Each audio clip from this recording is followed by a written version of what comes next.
गुरु भक्ति योग।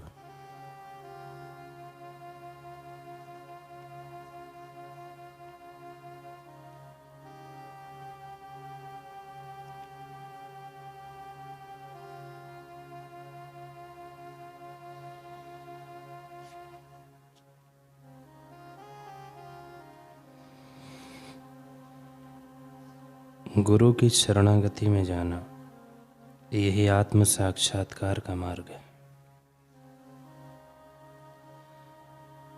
जब तक गुरु में अविचल श्रद्धा ना हो, तब तक किसी को भी परम सुख भोगने को नहीं मिलता। हमें अयोग्य लगता हो, फिर भी गुरु जो करते हैं वह योग्य ही है। गुरु के उपदेश में अविचल और अविरत श्रद्धा सच्ची गुरु भक्ति का मूल है। गुरु सदैव अपने शिष्य के हृदय में बसते हैं।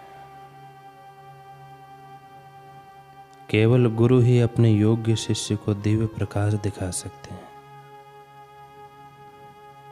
गुरु अपने शिष्य को असत में से सत्य में, मृत्यु में से अमृत्व में, अंधकार में से प्रकाश में और भौतिकता में से आध्यात्मिकता में ले जाते हैं।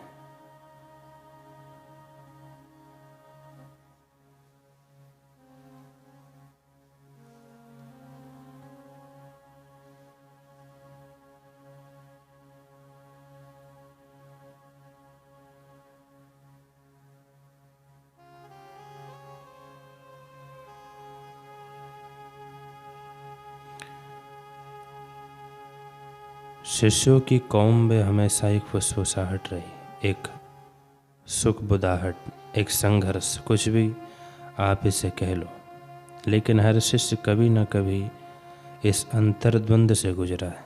कैसा द्वंद कि क्या गुरु एक देह में सीमित हुई शक्ति या एक देह उनकी विराट शक्ति, दोनों ही अपनी अपनी जगह सच्ची लगती हैं।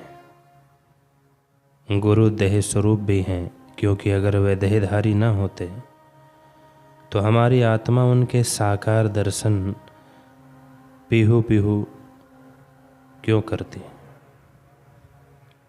ये प्राण उनके चरण कमलों में शीश नवाने को क्यों छटपटाते।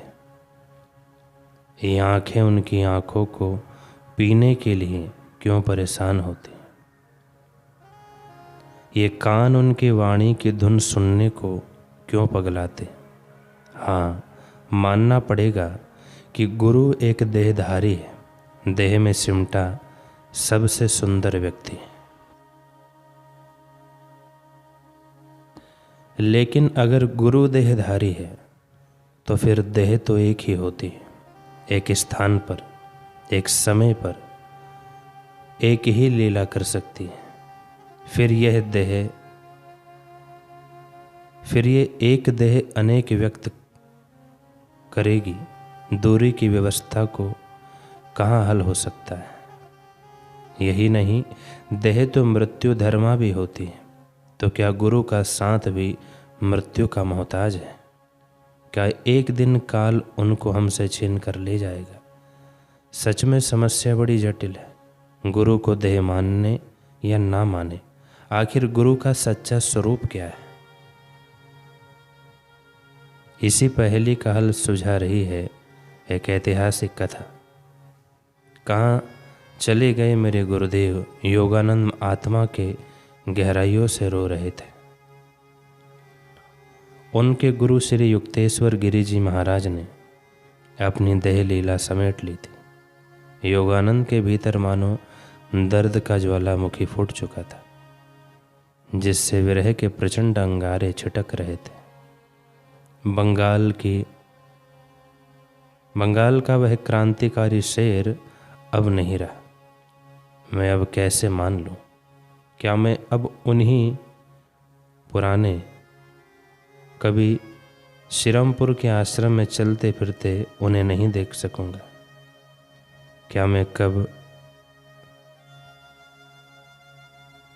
मैं अब कभी अपने नए नए जिज्ञासु मित्रों को उनसे भेंट कराने के लिए नहीं ला पाऊंगा और नहीं कह सकूंगा, लो देखो ये बैठे हैं भारत के ज्ञान अवतार मेरे दिव्य गुरुदेव। आहा, ओह, मैं क्या करूं, क्या सोचूं, जीवन जीने का क्या यत्न करूं। योगानंद गुरुदेव की याद में बावरा सा हुआ, खुद से बातें करते फिरते थे।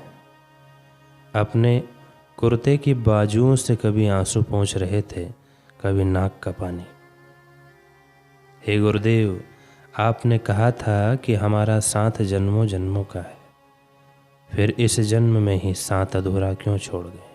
आपने कहा था कि परम स्वरूप में मिलन तक हाथ पकड़कर चलोगे और चलाओगे, फिर यूं आधे रास्ते में ही बाहां छटक कर क्यों चले गए। जितने लिखे थे गीत वो अश्कों में ढल गए।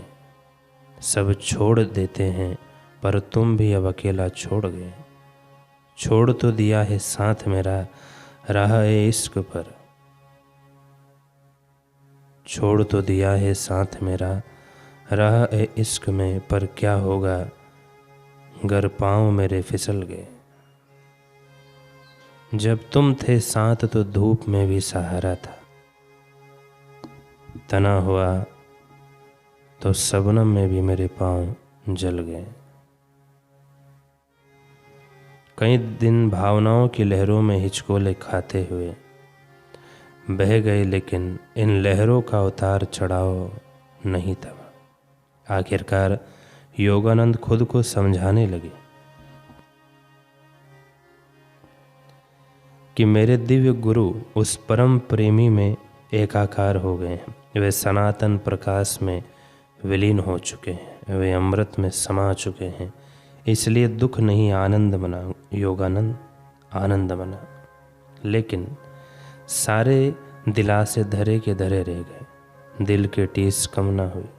इसी बीच योगानंद को किसी प्रचार कार्यवश मुंबई जाना हुआ। 16 जून 1936 दोपहर के 3 बजे योगानंद ध्यान की गहन गहराइयों में समाये हुए थे। तभी एक प्रगाढ़ प्रकाश पुंज उनकी आंखों के सामने चमका, जिसके कारण योगानंद का ध्यान भंग हुआ।